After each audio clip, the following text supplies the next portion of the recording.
This is the 18th season of Bass Talk Live.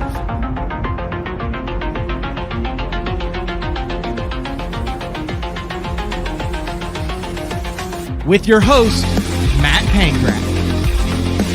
BTL is brought to you by Lorraine's, Bass Cat Boats, AFCO, Strike King Lures, Sunline, Big Bite Baits, Spro, X-Zone Lures, Gamakatsu, The Bass Tank, Denali Rods, and Pro Guide Batteries.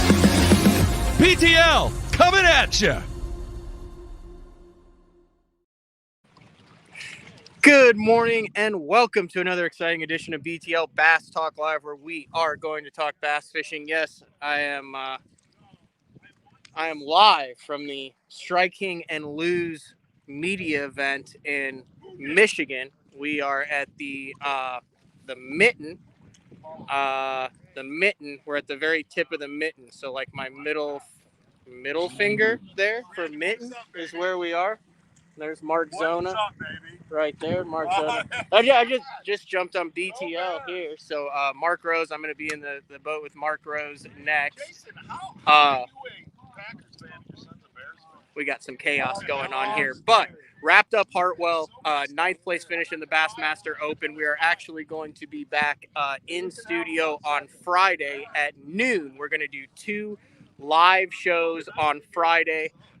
Frank Scalish, day 4 on day 5 will actually take place at 8:30 on Friday morning. And then at noon, Bradley Hallman will jump on. I will have video of the Bassmaster Open on Lake Hartwell. But for the next couple of days, we're going to go live kind of intermittently. We're going to do a show here. And then later today, I think we're going to be able to do a live show with Mark Zona from the water. There is a squall, something that is some sort of weather event that is coming in. I actually thankfully brought some shoes for the first time all year, but currently spent the first session with those on BTL. This is like I said, he's probably not used to being called this. He is now. It's kind of a joke. This is Jason Shakur. This is Jay Shakur stat, 102 pounds of smallmouth. That's him, yep. One of the best, if not currently the best tournament walleye angler going right now, and has been professionally full-time since 2007. Correct. So we have somewhat avoided the walleye talk that has taken over TMZ and every single major network. But we've got Billy McDonald here, Mark Zona, Jay Shakur, Mark Rose, Mark Menendez, a bunch of different guys. I think Mark Davis is here as well. Josh Strassner's here. Am I leaving anyone out? Or is that it? So we're kind of going to go over the 3 E's: entertain, educate, and engage with BTO. We're going to talk a little bit about what goes on kind of behind the scenes at a media event. And then we're also going to get in the boat here shortly with Mark Rose. But what lake are we even on? We are on Mullet Lake. It's Burt and Mullet are kind of north central, lower Michigan. I've never been here before, but apparently there's some walleyes in here. I'm going to try and catch one in the next couple days. But yeah, just having a good time and getting some articles done and some videos and some pics and having a good time. Is it weird being here with your kid? I mean, you could be honest. I was talking with Jason. I said, "Is this Jay's first full-time real?" There's Jay in the background right there. Real kind of media event. And you've done these. You're an old pro at these. Yeah. You do these every single year for the past decade or so. I've done quite a few of these. Yeah, it's neat to see my kid here. You know, obviously, I feel like he's still too young to be here, but he's had a pretty good start to his career. So to get him involved with some of these guys and kind of see the behind the scenes in the industry is pretty cool. It's really neat. One of the cool things we were talking about on the water, while you were trying to find some walleye, and we found sand bottom. There's supposed to be rock out there. There wasn't any rock out there. I got a little bit kind of behind the scenes about Jay. You know, you sit here and you got guys who work for decades and decades to try to make it to the top level of fishing. And then you see the first, the prodigy, Brandon Polinick, coming in his early 20s. You see what Jordan Lee has done. You've seen what Jacob Wheeler did, winning the All-American in 2011 at 19, 20 years old.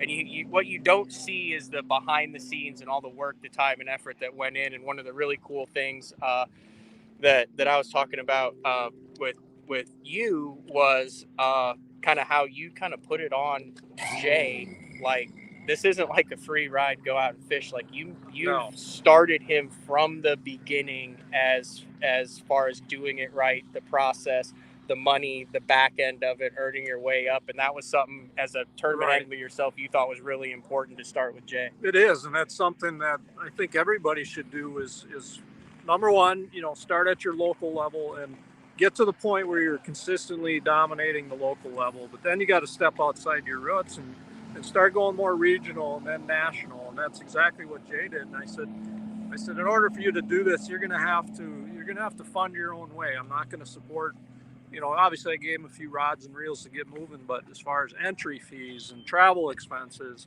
that's all on you, because that's the only way you understand what a dollar is, and it makes you work harder because it's your money.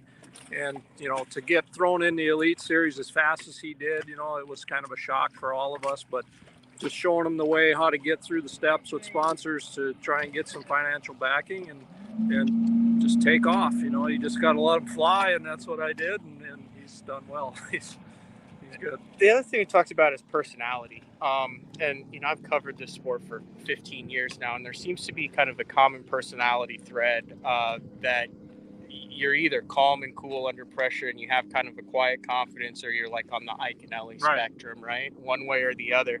Jay comes across as a dude who's super mellow, super calm. Always been like that, kind of growing up, even in the boat with you, or is he like buzzing underneath and just does a good job of hiding it? Every tournament angler probably gets a little anxiety as the day gets going and stuff like that. But one of the things I taught him early on is once you leave the dock, it's you against the fish. It's not you against the 100 other guys that are out there. So just fish your strengths, fish what you know.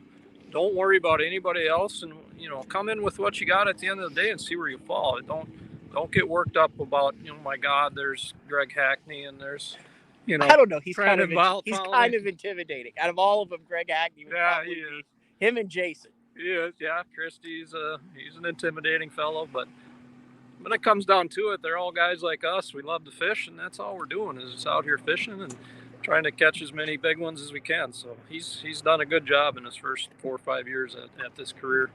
You've had a tremendous amount of. Have you won $1 million yet on the walleye? I'm right on the verge. Right on the verge. I'm about 900 and some change.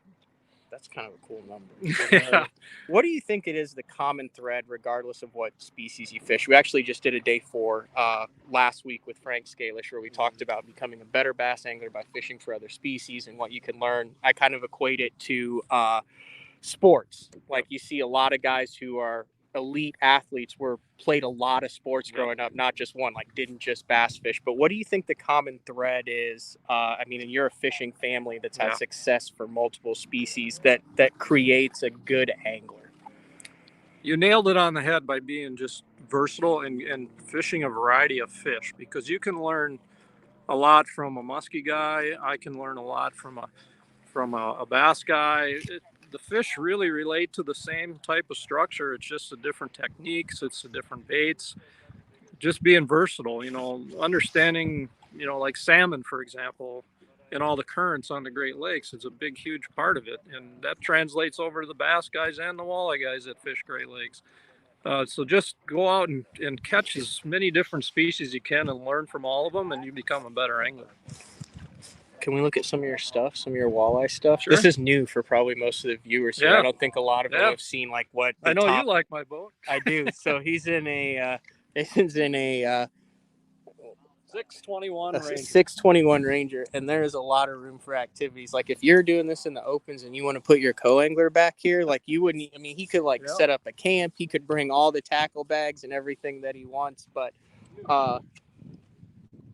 So I think a lot of people equate the walleye thing with just like, okay, in the bass world, right?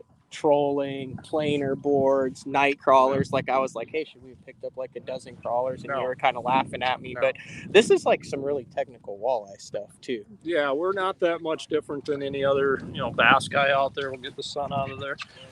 Basically, we're using our electronics like them guys are. We're forward imaging and all that stuff. And a lot of people think that walleye guys just troll. That's how you catch them.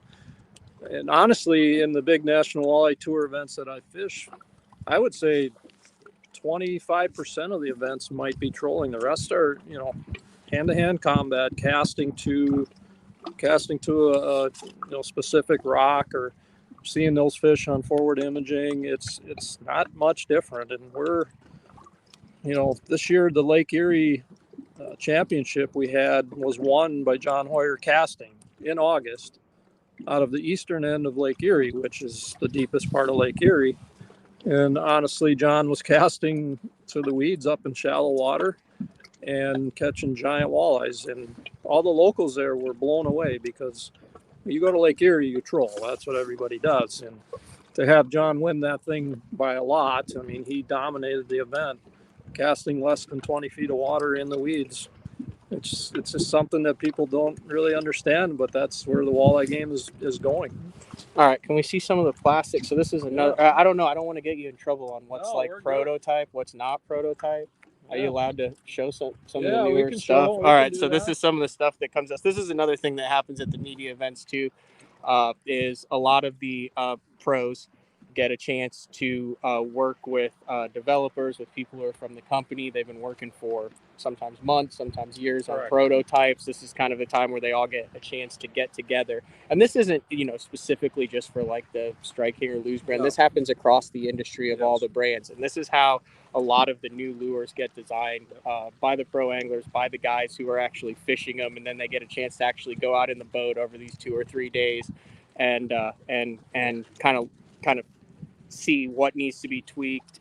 I know when we went through the process with the BFE, it was amazing to me how many different changes, like millimeters and plastic compounds and colors and everything went into it. But I know, Jason, you had some a bunch of different plastics that came out. So this is all stuff that's like currently not out yet, right? This is real close to being out. I think 2023 you're going to see these hit the shelves, and I've been working with them pretty close to try and develop what I think a walleye angler needs to be successful. So, both different sizes and actions of plastics. We've got paddle tails and split tails.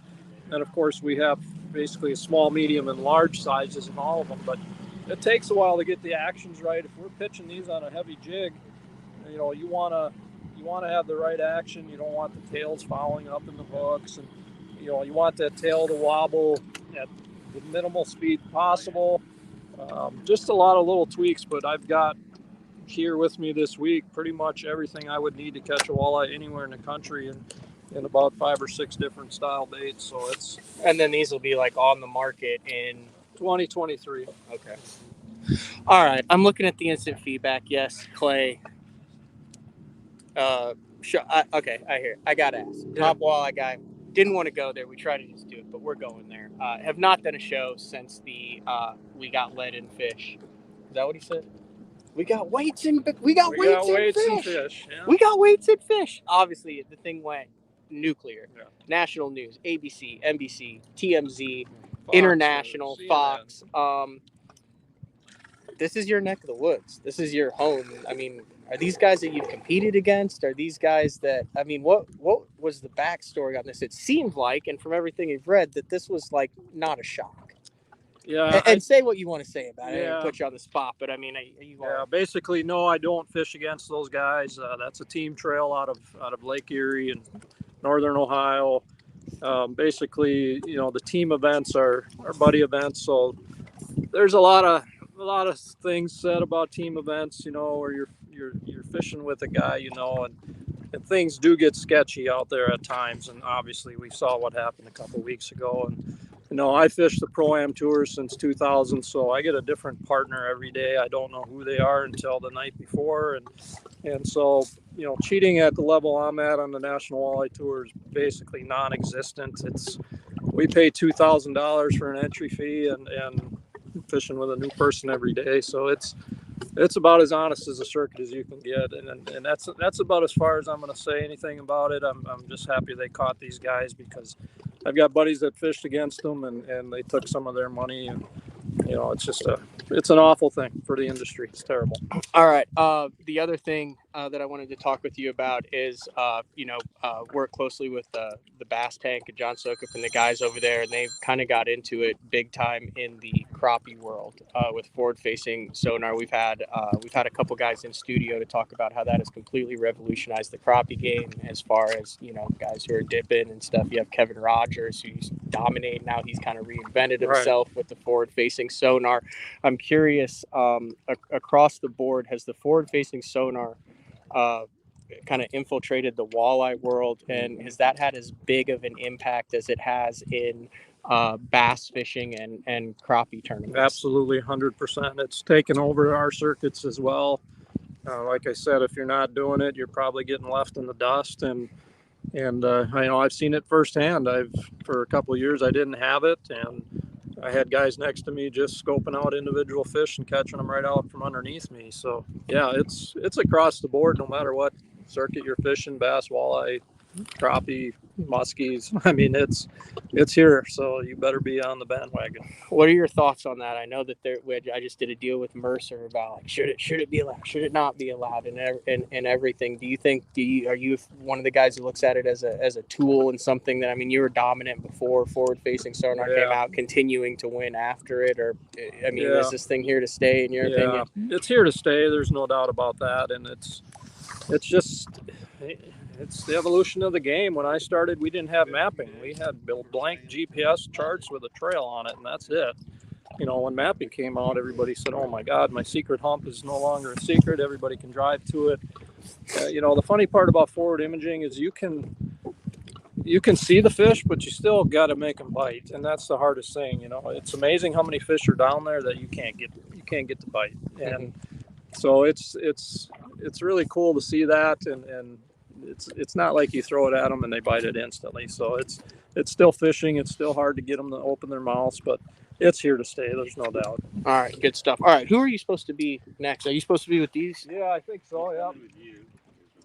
Okay, we're trying to figure out who's supposed to be next. I think I was supposed to be with Mark Rose next. Or am I? You're with Billy. Anybody got that chart? Yeah, let me see. I got it. I think I'm supposed to be with Arthados, or maybe I was supposed to be with Billy next. No, I'm with Billy for sure. You're with Billy for sure. Mark Rose. Yeah, Mark Rose. Okay. Yeah. Mark Rose is currently a no-show. So we got to go find him. He's probably out. Yeah, we got it. But you're with you're with Jason. Yeah. Okay. Do you want to? Sure, you can, or you could just jump in with us and we could go find him. We could do that. We're going to stay live, so we're going to go commercial free today, kind of on a special media event, BTL. So I'm not exactly sure how exactly this is going to work out. Typically, they do it like kind of 2.5 hours, and you have different media guys, like In Fisherman's here, Louis Stout's here. They also have some in-house photography and camera guys. They're shooting some Protein Journal episodes.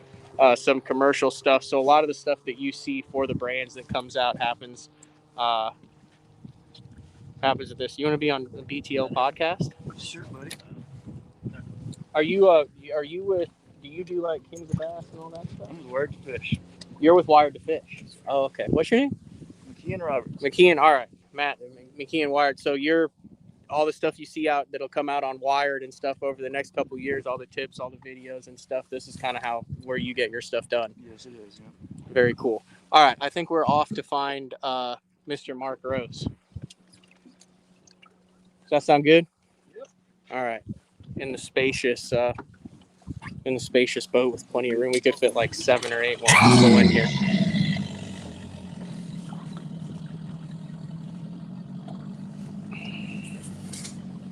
I am. I'm getting big time by Mark Rose. All right. Here we go.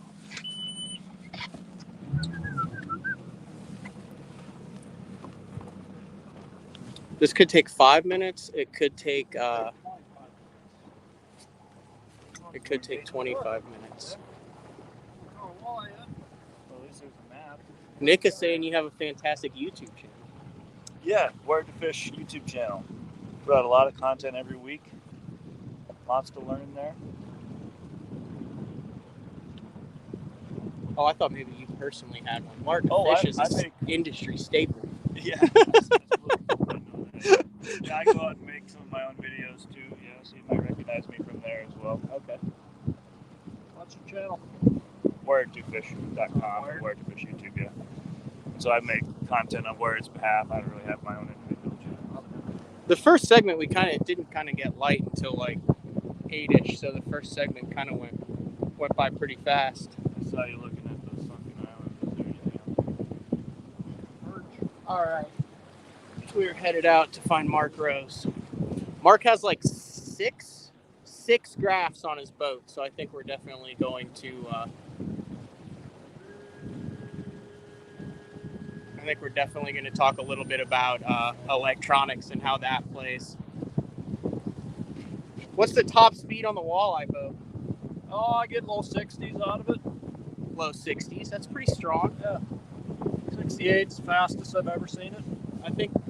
Well, yeah, you guys make long runs, don't you, Tim? Yeah, Sometimes, so you have to have speed and the ability to handle rough water. What's the biggest stuff you've ever been to? Oh, I've seen plenty of 8 to 10 footers. Like that you're fishing in? Yeah. Do they do weather delays in walleye tournaments? They do? Yeah, we fish a lot of big water, so we're used to big waves, and it's just part of the game where you have to, learn how to fish in those conditions. It's not enjoyable when I get to be my age, but it's just something we got to do. It's crazy. All right, we're off to find Mark Rose, so hang with us. We're going to stay live.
All right, we have located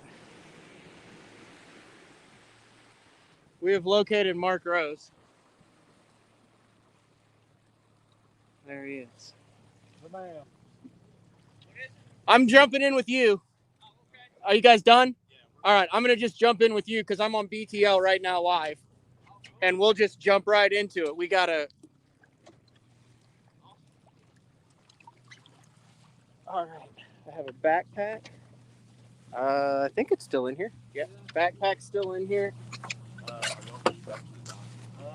left. And Red Bull Red Bull's still here. Oh, I don't have anyone. I'm done now. Yeah, you can pick up Matt. All right, and then we'll jump in and we will get right into it if you're good with that, Mark. Yeah, we got to take him back to the dock. Okay, that'll work. I'll just sit right here. Like I said, we're just rolling commercial free live. So Sweet. we got Jason in there. I had to ask him, Jason Shakur, Jay's dad. We had to ask him about the What's up, walleye guys? controversy. Mark Rose, the one and only Mark Rose. We will get into the graph setup, working on new tackle, everything. You are Russell Russell. with Strike King and Lou's. Okay, so you do a lot of the filming. Do you do like all the YouTube stuff that comes out? Yeah, so we Russell is the man. we do Kings of Bass, we do Next Levels, all the stuff that comes out on the Strike King. Okay, so Russell has been on my list of BTL guests because I wanted to get you on because of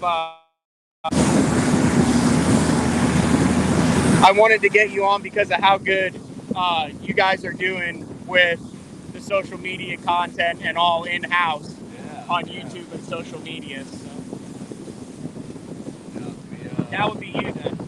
That's me. It's a team of, we got about 6 of us, so Okay. yeah, we got a big crew doing it. I get asked all the time, man. Told all the time about how people love Kings of Bass and Protein Journal.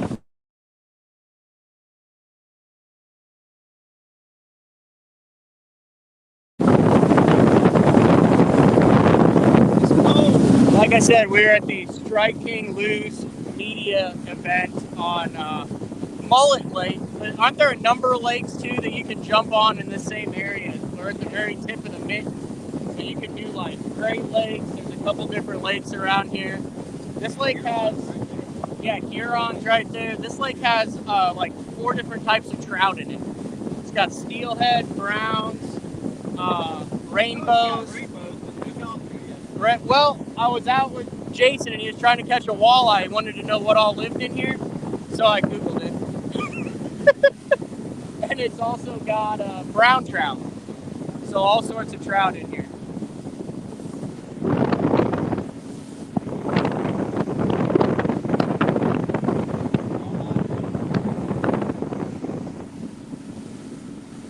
Uh-oh, we lost a hat. Hat down. Oh, in the splash well. Hey, you don't want to lose them. They're hard to come by, aren't they?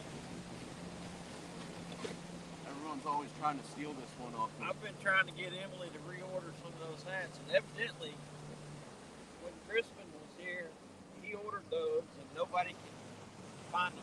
Yeah, you can't find them anymore.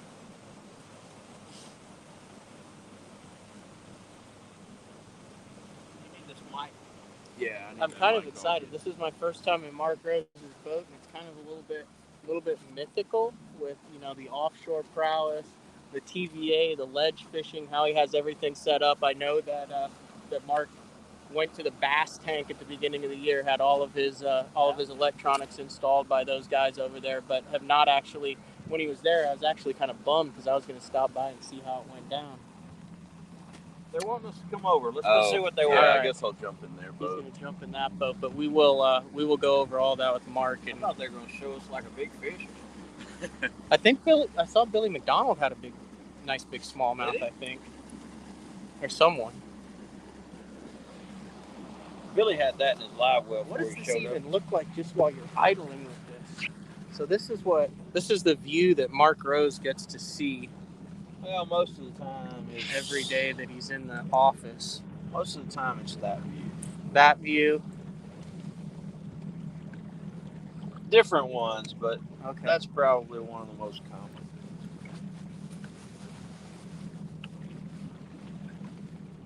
It's a lot of inches of screen. Now it's not as uncommon as it used to be. I would say 40% of the guys are running 30% of the guys are running 6 now. Yeah, a lot of them. The hummingbird is just a different view. I got it side and down, and mostly side and mapping for that. All right, Russell, you're the man. thanks for knocking all those videos out. I said we were on Mullet Lake at the Strike King Lose media event. We're going live for an hour this morning, and then I think this afternoon we've got some good weather, and we might jump back live with kind of a bonus show. Get Zona, maybe a story from Mark Davis. This is Isaac and Brandon and some more of the Strike King media guys. What's going on, guys? You guys are both Kings of Bass, all the stuff on YouTube, all that too? Yep, so we're a Pro Team Journal, Kings of Bass production crew. So. And if I'm not mistaken, Pro Team Journal did it go all online this year? Yep, so all of the episodes from 2022, they're all online. They're all digital on the Kings of Bass TV YouTube page. Okay, yeah. So Striking Pro Team Journal on TV for the longest time that you could watch, but now on the... Maybe on TV next year too. Okay, I don't want to, like I said, sometimes you get into trouble here asking stuff that's like not public knowledge yet, but all right, spin us around, Mark, and we'll talk for a second, and then we'll get into some of this stuff. All that great content that you see from me and Zona and Andy Montgomery and Hackney and Kevin, that team right there is the biggest part of it. We're just the fishermen. They do the magic. It's crazy. So we do, Bass Talk Live podcast. Yep. I make my living on the internet. Bass Zone covering it, some of the first live coverage out there. But you look at how much digital and electronic plays in the entire industry now. Like I said, we mentioned the graphs. You were just doing stuff that's going to be online. I mean, when you first started this game, electronics, when you started, were you flasher? No, I wasn't flasher. You weren't flasher? I wasn't trying to... No GPS and all that kind of stuff, but yeah, technology has just come along, man. Even with you guys, Matt, when I used to come to, again, you've said we're at a Strike King Lose Writers Conference. I was with, like, Bassmaster Magazine writers, that guys sit there and write these articles. Now Louis still does. Yeah. We won't call him out on that. Yeah. Now it's just, somebody wants some information on a particular topic. There's a YouTube video or a social media video on it, so they just watch it now. But yeah, bass, getting back to the technology on the bass boats, it's incredible, man. Advancements now, forward imaging, being able to see them, see your bait, how they react to your bait. It's just, we've come a long way. I was talking, like I said, spent the first segment in the boat with Jason Shakur, Jay Shakurat's dad. He had over 102 pounds of smallmouth on Thousand Islands. Kid's like 23 years old. Yeah. Do you think that it is easier to compete at the higher level because of how much information is available, or how do you quantify or differentiate the difference between time on the water and experience and the reduction in the learning curve because of how much is available that you can learn off the water? What are your thoughts on that? Well, for those young guys like Jay, you just meant he caught 102 something pounds of smallmouth. I'd be willing to say that the biggest percentage of every one of those bass that he weighed in, he probably saw them. And I'm not taking anything away from this younger generation like Jay and all these really talented young anglers. Without the technology, they could still do it. But sometimes this old gray hair in a lot of these guys, it pays off when the rivers rise and things muddy up, and that forward imaging is not as important. But man, we've done a good job as professional anglers of educating the younger generation, getting them excited, building the sport up, and now they're just on fire. They're good. That's just all there is to it. High school, college fishing, all that. So much digital material out there for those guys to learn. It's incredible, and they have a passion for it. And I think we've, not only myself, but the Mark Davises, the Kevins, Denny's, Larry Nixon's, George Cocker, all those people, they've helped build an excitement and build something that's a young man now can go out and make a living at this. He can make a living at it on the media side. He can make a living at it, on the water. as a tournament fisherman, there's so many different facets of tournament fishing, whether you're in the fishing industry, hunting industry, whatever, in the outdoor industry. There's a lot of different ways to make a living at it. All right, Mark, how far away are we from a place where we might be able to continue the conversation but watch you cast for some Michigan smallmouth? Not far. All right. We should be able to. All right, well, we're gonna keep it live. Go ahead and get us there, and then we'll jump on it and maybe get into some tips and tactics. Yeah.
All right. We're back. There's But I do have to use the restroom, y'all. You do have to use the restroom. All right. Can you Cut. Can we wait? We're live. We're live uninterrupted. Can we wait 10 minutes? No? We'll go up to the front then and we will talk. We will talk about things. So this is the beauty of live video is anyway, let me look at some comments. If you have a question for Mark, I figured instead of just having him idle around and ask him questions like he could in the studio, we might as well have him fishing, have a chance to catch some smallmouth. Are there largemouth in here too? I'm sure There's some, you don't come this far up in Michigan to catch largemouth though. So if you have any questions for Mr. Mark Rose, go ahead and get them in the comments. And we will get that while Mark fishes. So, all right, we're back in action. Good to Sorry, go. folks. Had to Oh, have no. a pit stop. It's all good. Boy, my hand is frozen. I don't think I can even bend it after all. Like I said, I just got back from Hartwell. It was I wore a sweatshirt on the final day, and it was like 85, and I didn't realize it until the end of the day. And I was There's like, gloves. "No, I'm good. I'm good now. I have to be able to function the camera." But I'm gonna get this rod locked real quick. all right. So what's been going on? I mean, have you been shooting some protein journals and stuff out We here? shot a television show here yesterday. Mark Davis and I did, and we caught them on a Carolina rig. You're gonna have to go take me back to the bank, Mark. I don't do the Carolina rig. That's a joke. I'm just kidding. We caught them on a Carolina. Well, when you see that show, you'll. Do you think you can catch one on a Carolina rig right now? I can if I go up to that point right there. You think you could get a Carolina rig catch on BTL? I mean, for the last 3 years, I've been trying to embrace the Carolina rig. I've not been able to do it. Well, we can go up there and try it. All right, what are we going to start out with here? We've got the best bait in the world for it. All right, tips and tricks though. First thing that I noticed right there, he took the rod sleeve off. If you guys are drop shotters, this is key. Look what Mark did to make sure that his drop shot did not get tangled up in his rod sleeve. Piece of a rage bug. Where is that? Let me see. Is that on the camera right there? Yep, there it is right there. Covers a hook point with a piece of a rage bug. On smallmouth tournaments, whenever I have plastics, like that right there, I've got a rage swimmer and a piece of a Zeus worm. I'll put those in my cup holder. The Bass Cat's got 4,742 cup holders in it. 13. Yep. And I put little pieces of plastic in there, and when I'm drop shotting, I stick them on there so they won't hang on stuff. There you go. There's the education. Yeah, the listeners, it's kind of been a thing for the last 3 years. We might, towards the end, have to make a Hail Mary for a sea rig fish. That would be a BTL first. We might can catch a Carolina rig fish. All right. Let me first. Oh, holy cow! Can we go through the plastic storage? I did catch some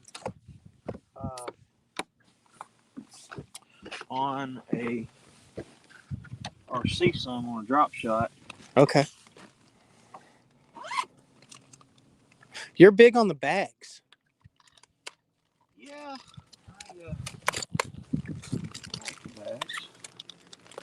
To organize the plastics. I don't put my plastics in boxes. Why is that? Because they fade.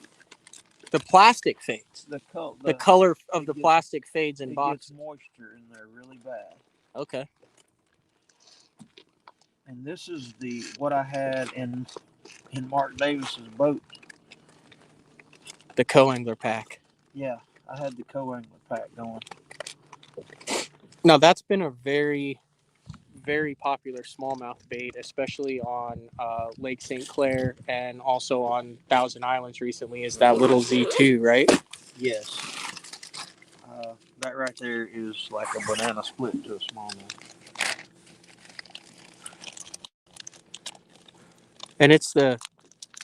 Speaking of that 102 pounds, we might be having a bag of what they were caught on right here.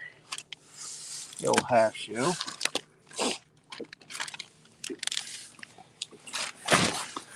All right. But what I was getting at is I had to bring the guy with Strike King over here to do some footage on a new Zeus worm that we have.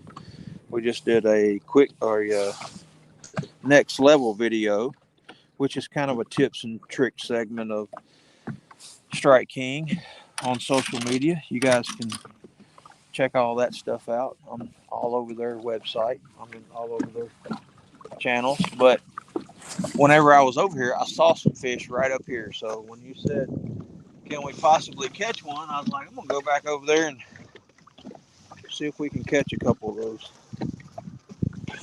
But I saw some right here where we're coming up to while I was just kind of moseying around. That's the great thing about forward imaging. You can just be out here messing around, get lost or drift off of something while you're culling, and when you're trolling back up to it, find the mother lode that you would have never known was there without forward All right, imaging. drop shot setup. Run me through what we're working with. I've just got a little 1/4 ounce teardrop, drop shot weight, little number 2 hook, and a half shell. I've noticed a lot of guys up north use a smaller hook than I think the average guy does when it comes to these smallmouth. Would you agree with that? Yeah, I do. Just It's harder something for them to about throw? getting them right there around, smallmouth has that bubble, around their lip, and you like to try to find the gap that fits right in underneath that little ring, and keeps them pinned pretty good. Okay. Rod and reel then, just a 7 foot, or what's your? This is a little prototype reel from Lew's. That was one that we were working on, but it has taken a new step into the custom light. I still use this old reel, just it's still in my rod locker, but the custom light now is it's the best spinning reel we've ever had. So go through any rod reel company does this. Go through there, say, hey, we're going to come out with a new, or we're working on a new line of reels. Let's do a spinning reel, because Lew's has made a lot of good jumps in the spinning reel world over the last couple of years. How does that process go from getting it into your guys' hands to getting it to the actual customer that you see? Yeah, so this is a prime example right here. This is an old a reel that we went through like 3, just trying new reels, different features, adding things. The quality was just incredible on some of these, but there was a little tweak that we could, that's the great thing about Lew's. They have a great pro staff that can give them all this feedback, and they send us this product and we use it, and we're like, nah, that could be a little different, or made out of a different material, or a little better quality here and there. And this was there's a couple fish right there. Mm-hmm. This is one of the early stages, and it has gotten way better, let me just tell you. But they send it to you and say, hey, try this out, let me know what you think, drag, how it works, send it to a couple of the guys, and then they get the feedback, then they go back to the I guess engineers, make the tweaks, and it's just over and over until it's ready to roll then? Absolutely right. They have different, the people that they're engineers that are working on this stuff take that feedback and make the tweaks. So you've also designed you've had like your own line of rods and all that out. Like, how long does that take from concept to production? Is that years and dozens of blanks, or are they pretty good at getting it right within the first couple tries? It just depends. Sometimes they get it right. An action is so when a fisherman tells them, hey, I wanted a little more parabolic, or I wanted a little faster, a little slow, whatever. Sometimes you get it right, sometimes you don't. There's mailing in there. There's logistics. There's all different types of variables in that process. But with Lew's, they're fishermen, so they understand what I'm talking about when look at that one going right down on it. Working the 3 grass here. That looks like this one's for 360. Okay. I really don't. If I was spending more a lot grass of time, stuff. yeah. holes in grass, stumps, things like that. I'm moving too fast, and we don't have enough time to sit there and go in, or have time to fool with a 360 right now. 360 is a radar basically, and you need to be kind of working kind of slow. It's not anything that when you're out here chasing fish around, the forward imaging is so much more effective than 360. However, 360 definitely has its place. We're kind of in the age now with forward-facing sonar where everybody is kind of adept at it now. Yeah. Or I would say 80% of guys are out there. Has it completely changed the smallmouth game up north from when you first started coming up here? Yes, absolutely. You're just looking for fish now. I mean, that's just all there is to it. Before, even when I first started being, I grew up on the Mississippi River, so I was all about jumping beaver dams and getting in backwater area when I started. But then I got involved in electronics and had friends and what have you that I learned a lot from, and so I got lost in it. But even when I first came along, it was more about finding, side imaging, down imaging. I got involved in that early on, was able to advance my career because of it, because I had some big wins and what have you. But with forward-facing sonar, you're just looking for fish. That's all there is to it. You can bypass the wanting to see a rock pile or wanting to, I'm not looking for grass out here right now, or I'm specifically looking for a smallmouth right now, and I'm not going to stop until I see one. Whereas, how big of an advantage back in the day? So I want to say what that would be 2006, 2005, 6, 7, when the first good side imaging came out. How big of an advantage? Oh, there you go. How big of an advantage did the guys have who were early on that side imaging? I mean, was that as big as the guys who got in on forward-facing sonar early for the first couple years? Absolutely, because I'm one of them. Yeah, I can just tell you that I mean, I was one of these guys in fishing where I was making a living, just a good, honest, living, and I didn't have any wins 7 years into my career. But then when I got lost into side imaging, down imaging, I took advantage of it, probably more so and faster than a lot of people did. Found lots of schools of fish on those Tennessee River tournaments and such, and was able to win a tournament every year for 5 years in a row, and that's hard to do now. And so it took my. Do you remember the first time? Was there a light bulb moment? Was there someone that you got in the boat with that was like, hey, you need to look at this? Like, what do you think it was that allowed you to be an early adopter? Yeah. So I became friends with Randy Haynes. Okay, that's not a bad one. lives on he was a good one. And I learned a lot about just offshore fishing, suspended fish that were out off of the bank. Then I was really involved with an electronic sponsor at the time, and I have chosen to just not go that route anymore, just simply because, and there was no hard feelings, no nothing with any of that. It was just because I wanted the advantages of all of them. And I felt like that was more important than getting involved in one. But anyway, so Randy and I became really good friends. He taught me a lot about just basically fish out off the bank is the best way I know how to put it. And then I got lost in electronics, and we fed off each other. I helped him with his shallow game, and he helped me with my deeper game. And then once I really fell in love with it, I tried to take even what I learned to the next level, and still am trying.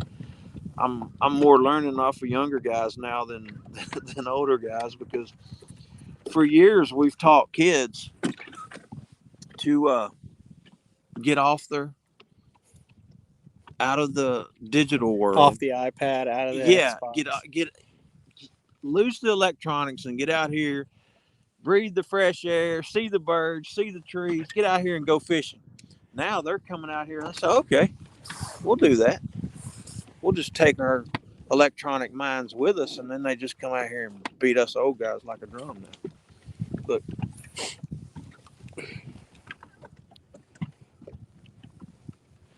Look at there. What he is.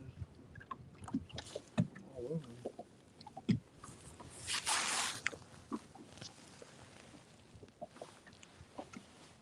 We are at the Striking Lose media event up at Mullet Lake in Michigan.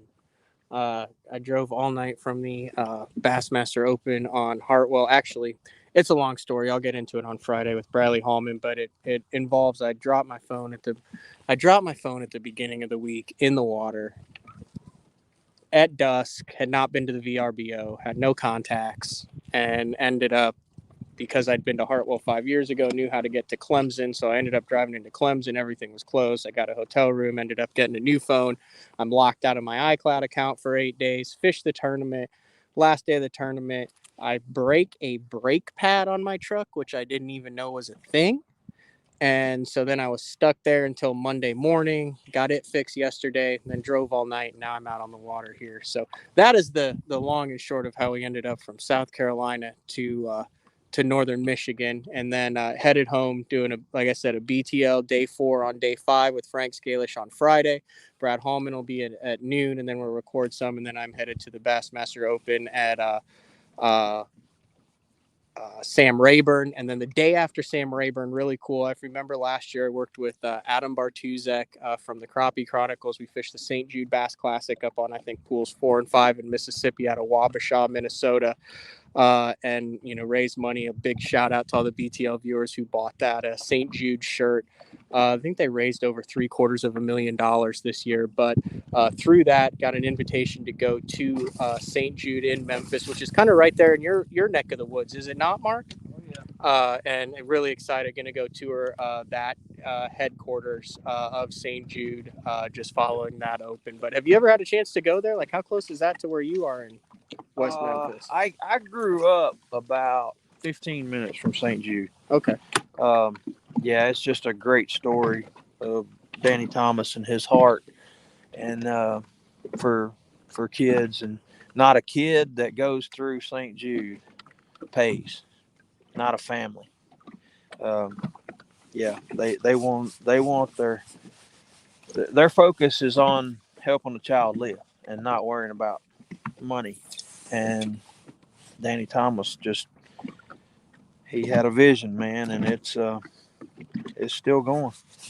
If you guys are looking for a really cool team tournament, a really good vacation, a place to kind of go this year, I think they have it the first week of either May. Is it the first week of May? I think it is. You can look it up. It's the Dick Hiley St. Jude Bass Classic. I think they cap it at like 100 boats, but it is a really good payback. But your payback is based on how much money you raise, you fundraise for St. Jude. So top-notch tournament. I don't think I'm going to be able to fish it this year just because of the Bassmaster Open schedule in 2023, but we'll have more on that in the next couple weeks after I get back from that. But if you want to get something on your calendar to look forward to and catch a bunch of giant fish, I think we had like a 576 smallmouth there last year. Really cool tournament, really cool event.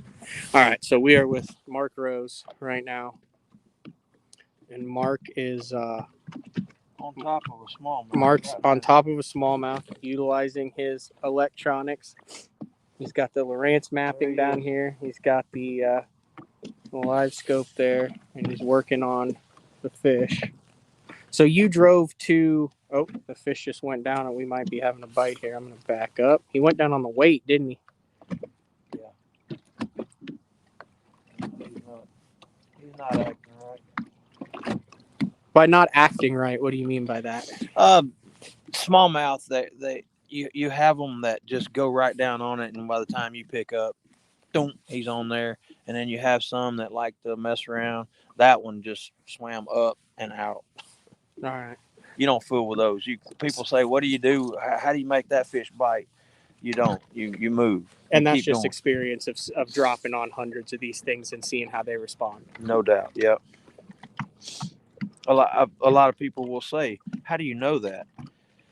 I don't know it. I'm just going off of experience and how many times I've done something and it not worked. So I play percentages. All right, we have been going. We've been going live for an hour. Clay would like to know what your biggest bass is. My biggest bass that I've ever weighed in a tournament was at Toho. It was when Dean Rojas broke which I still think that record stands, does it not? Yeah. Yes, it does. It was in that same tournament, and I weighed in one that weighed 10-15. I like to call him 11, but I don't.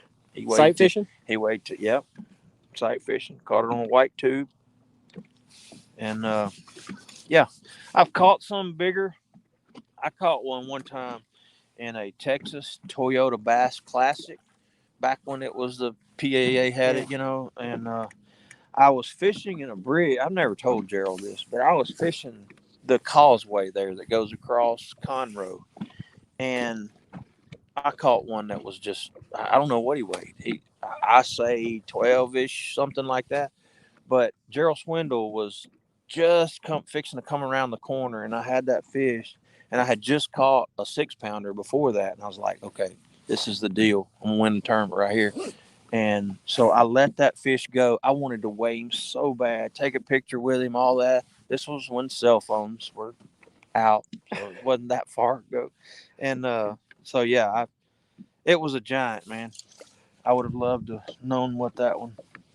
I've talked about this a lot on the show. That was one of my favorite events, the TTBC. It was put on by Texas Parks and Wildlife. That originally started with like Kelly Jordan. It was like a team format that it was used. It was like an original team format in bass fishing. It took the top 15 from the FLW tour, which you were top 15 every single year.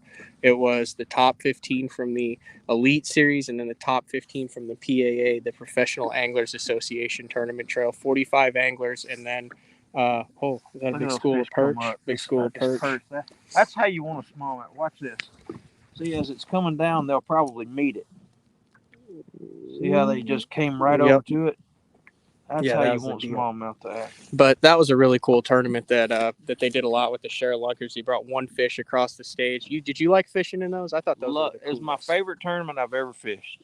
Now we're starting to do some stuff similar like that, some specialty type fun tournaments like the Team GT series. Yeah. So that's going to be similar where guys are working together, being able to talk or what have you. But that old tournament you're talking about, the TTBC, that was so fun. Like if me and you were on a team, we'd be in there in the morning eating hors d'oeuvres and breakfast, big screen, watching our teammates, and then they'd come in at lunch, have a big spread, and kind of tag team, talk about the day, and go back out. Big money too, wasn't it? Yeah, it was. It was big money. Like I think it was $100,000 that they split.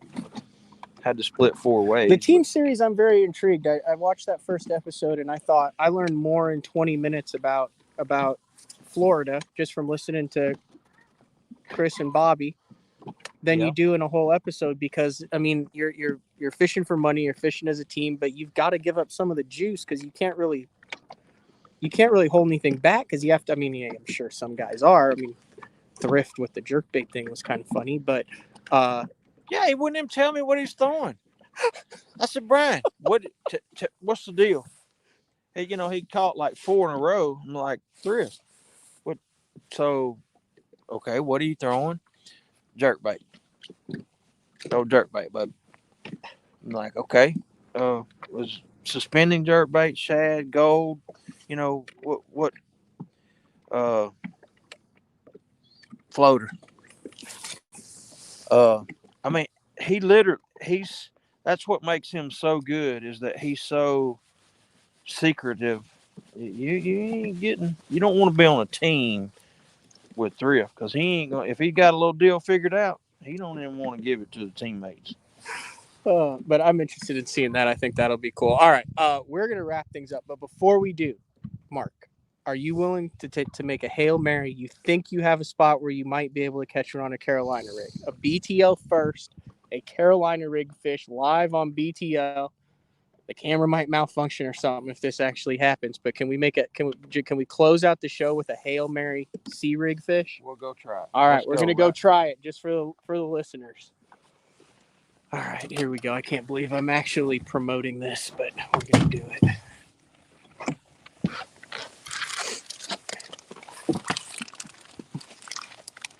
He has the sea rig on the front deck. It looks to be a half ounce, or is that a 3/4? That's a 3/4. That's a You would 3/4. think it was a half because I use the best Carolina rig sinker in the industry, and that is Strike King bullet function. There's this. Let's see this. I think I gotta do it. We have a green bead. We have a long leader on that too, Mark. Right? I don't know anything about it. So. I'm not one of those 7-foot type deals, but you know, here's what I do on a leader. I go about a little further than shoulder, and that's it. Not like that. That's what Peter T used to do. That's why his shoulders are so broad. I just go about like that. Okay. All right, we're on our way. This right here is what makes us successful Carolina rig. What is that? That, my friends, is the Strike King scound bug. All right, we're on our way to go try to catch one.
All right, we're back. We've moved to a location where Mark Rose believes he has the potential to catch the first Carolina rig bass live in the 17-year history of Bass Really? Talk Live. That's because nobody's ever been up for the challenge. You're making Jeffries, Frank Scalish, and a plethora of ball and chainers very proud right now at this attempt. All right, we just have a walk us through what we're working with.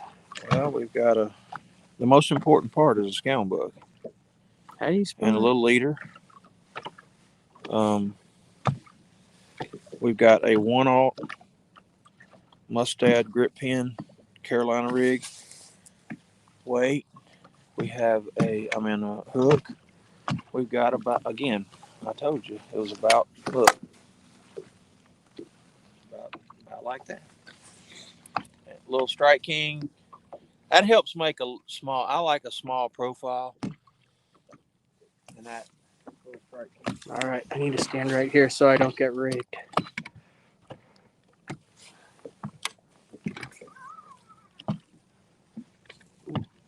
Are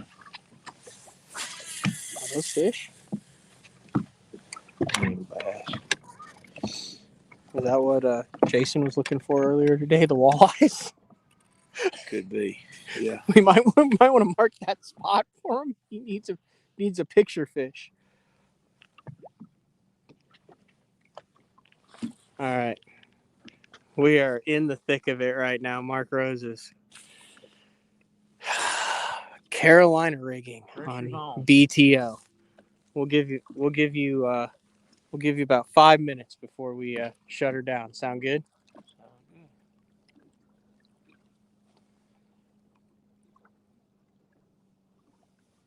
Good hard bottom right here. This lake,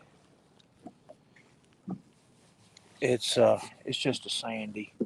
You know, the grass has died. I'm sure it had good grass, but the grass has died, and it's mostly sand. And if you find a little bit of rock, that's where those fish are. But man, it's just gotten beat to death over the past several days, or several months. I mean, and what few fish and what few rock piles there is. This is one of them on a main lake point. I mean, it's so obvious, but they've just been pounded. It's just all there is to it. They've been pounded. And you're feeling the difference down there, rock, grass, sand. Yeah. So what are you looking for? Like where does your bite typically going to come on a spot like this? Like what are you going to be feeling before the bite? You're just going to feel that Carolina rig sinker hitting that rock. It'll go from sand to rock, and that is always, anytime you get in that rubble, is what you're looking for on a Carolina rig. Okay. One of the best smallmouth Carolina rig lakes in my country, in my opinion, in the country, is Champlain. And every time I catch them in grass and rock and what have you, but anytime that I feel that rubble mixed in that grass, that's the key. And same way here on these lakes, anytime you go from sand to gravel or to that rock, like right now, my Carolina rig sinker is really getting in there. And they just sit in the craters, in the crevices, and that's where the crawfish are. It's just high percentage. 5 minutes, huh? Yeah. That's what, 2 casts? Yeah, that's been 2 casts. We'll give you a couple more here. I was just thinking that'd be a great way to end the show with like a 3-pound Carolina rig smallmouth. A good spot to catch one. So are you working that faster if you're not feeling anything on the bottom until you hit something, so you're almost using it like eyes underwater? Yeah.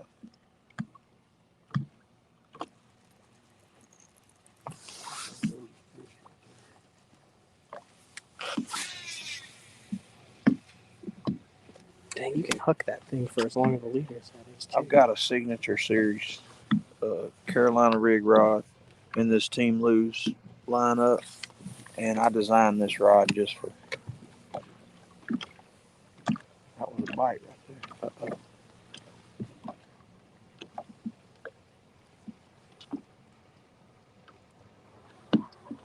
This is the worst possible conditions that you can have.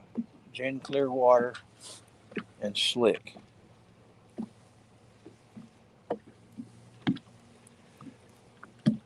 I've had my most success on a Carolina rig in terrible weather.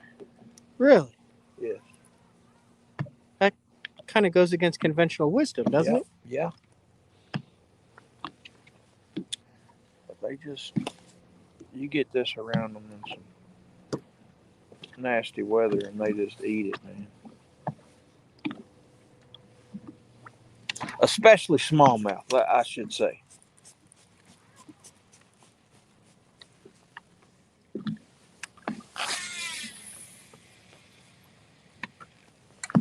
Action-wise, what are you looking for in a Carolina rig rod? What makes the right action? You need to have just a little bit of, just a little tip to be able to, but most of it needs to be where I can set the hook way out there. There's going to be a lot, even with fluorocarbon, there's going to be a lot of stretch between me and if a fish was to bite it right now. and I need to be able to drive that hook home, and that's where it needs to go way up there, that backbone, and length. This is a 7.5, which is just a really good. It helps me set the hook way out there.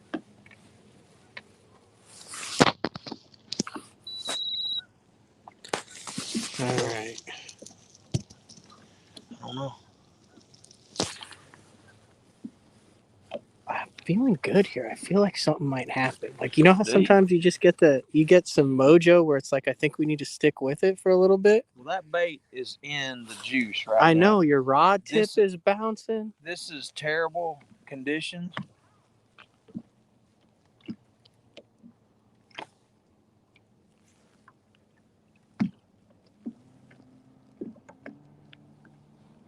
Look at those fish, y'all. That's fish. Mm-hmm. I don't know that they're smallmouth, but I feel like there's some smallmouth in there. So we're in the I think Jeff Crete would call that the nectar sector.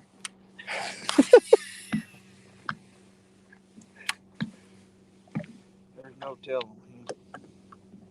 All right, so long cast. You know you're around I something. see something right up there, so Yep. I don't want to go any farther. I just want to stay off. You're around something living. Let me tell you, here's the reason why a Carolina rig is so effective. It's one of the few presentations where that bait is just floating and free. Drop shot, yeah, but still you're connected to a vertical connection there. The bait's free, but a Carolina rig, it's just floating. And I think that is one of the reasons why it's just so effective.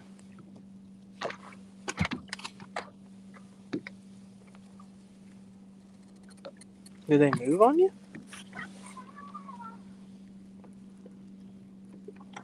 Yeah. All right, 2 more casts. And then my arm's about to fall off, Mark.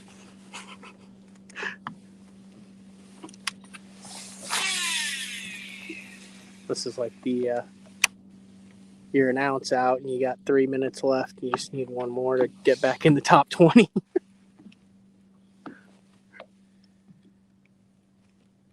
Need wind. We're live, Mullet Lake, Michigan, Strike King Loose Riders Conference with Mark Rose, Carolina Rigging. Yes, I said it, folks. We're Carolina Rigging with Mark Rose.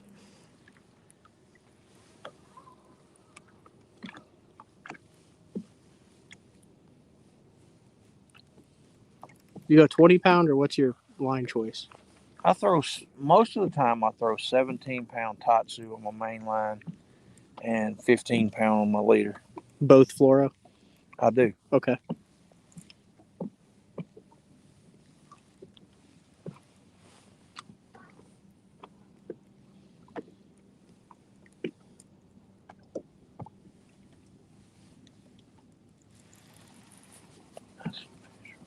All right, last cast.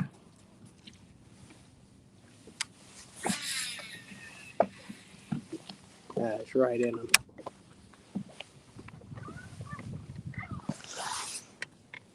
This brings me back to the Bass Zone days covering the live footage like a golf commentator.